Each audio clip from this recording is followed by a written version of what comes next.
Hey guys, thanks again for stopping to the channel.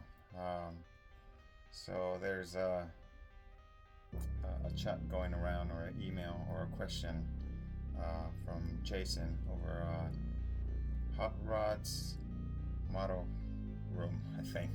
I think I butchered that, but I'll put the link of his channel down below. But Jason was doing a video, and then he asked, hey, what's your oldest and your coolest? Well, I'm gonna show you guys what I have, what I think it's cool in my world, in my mind. And there's gonna be a twist, and you guys are gonna be like, wait, what? So stick around, and you'll see at the end, and then you'll know why. And so I'm gonna start off with the coolest in my book. This is something I recently picked up, a new hobby. As you guys know, I do pretty much everything, or almost everything, except for military, but one day I'll do military, so I'm gonna try to keep this short.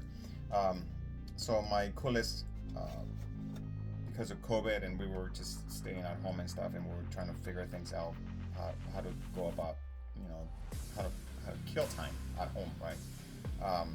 So I picked up a new hobby, and it was the Gundams. So I think these are pretty cool. And you guys know that first, I don't know what it is. I love this style of robot, the Cyclops, the one eye, and even though they could be intimidating, you can do one of these kits without paint in 3 hours, and I time myself. Follow the instructions, even though the instructions are in Japanese, but if you follow it's like doing Legos. You don't need to read the instructions. They're very self-explanatory. And my son and I picked up the hobby, and that's our time. And we spend time doing Gundams, and I'm trying to pass my experience to my kids, how to do this stuff, but so far it's cool for the moment, but then you know how that goes. So that's keeping up with the coolest. Another kit that I think it's cool, and this is where it gets interesting, because I know some of you guys are Ford guys, I know some of you guys are Chevy guys, some of you are Dodge guys. Well, neither one. I'm a JDM guy, I'm a Nissan guy, and another cool kit that I think it's cool, it's all the Skyline series of the lineup that they have for Nissan. So this is one of the kits that I think it's pretty cool, and even the actual car, if I could have the money to buy that car, I will buy that car. But yeah, it's pretty crazy on prices. And it's very well detailed.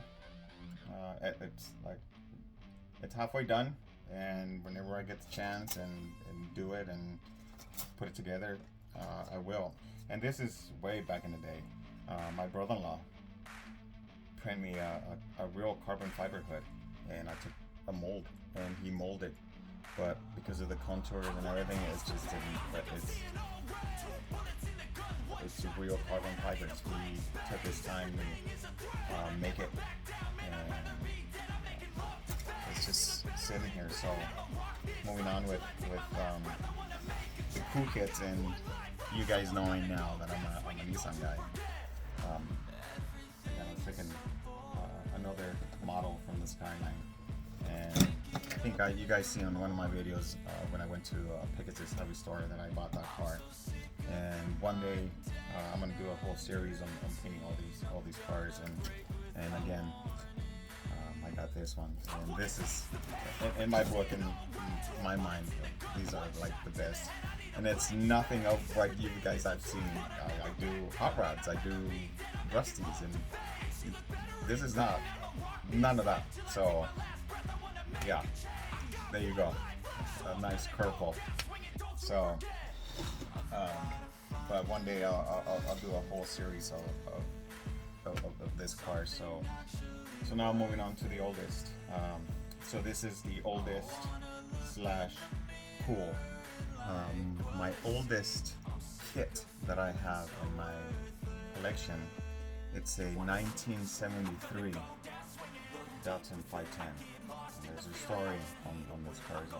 I have mentioned in a few comments that I owned one of these cars. I had a 71 Datsun 510, and I enjoyed the stock engine until I sold the car, bought it back, and bought another car, and made one out of the two cars. And just recently sold that car probably about 6 years ago, and I do regret it. But the only reason why I regret it is because it's a 71 Datsun 510 with a 91 Nissan 240 engine with turbo. So it was an 1,800 pound car, or 2,000 pounds with me in it. And the engine was pushing about 300 horses, so it was an easy 10-second car. So BMWs, Corvettes, all that, yeah, they didn't have no chance with it. So a fun car. So this is my oldest, and that's the only one I have. And there's a reason why, because it has a sentimental value, and it's still sealed in the box. So, and because I wanted to replicate my car, I bought another one. But this is I think it's a 2000 or 2003 release. And let me show you this. And I bought this way back in the day, because right here is the price. $13. And I was like, man, I don't want to just crank it up because I'm not gonna have anything else. So I went and I bought a third one back in those days. So then I had my Datsun, and I started putting it together. And as I was putting my real car together, I started putting my little car together, to the point where I got the actual wheels that were in the car. Those are the actual wheels that I had in my car. And I painted this the same color as my actual car. And there's a funny story, because I painted my Datsun with 10 spray cans. This is going like old school, ghetto, whatever you want to call it, going cheap. It took me about 2 weeks to take all the molding off, and about a weekend to take everything, or the windows or the ceilings, whatever you name it. And then it took me a weekend to paint the whole car, just 10 spray cans in my garage. My wife was like, what the heck are you doing, dude? So there you go. Those are my oldest and my coolest. And yeah, that's pretty much it. Just wanted to share and give you guys a little curveball there. I'm a Nissan guy, not a Chevy or Ford or Dodge, but I do build American muscle cars more than Japanese cars. But nothing wrong with that. But that's just how the cookie crumbles in my world. All right, guys. I'll talk to you guys on the next one. Happy modeling.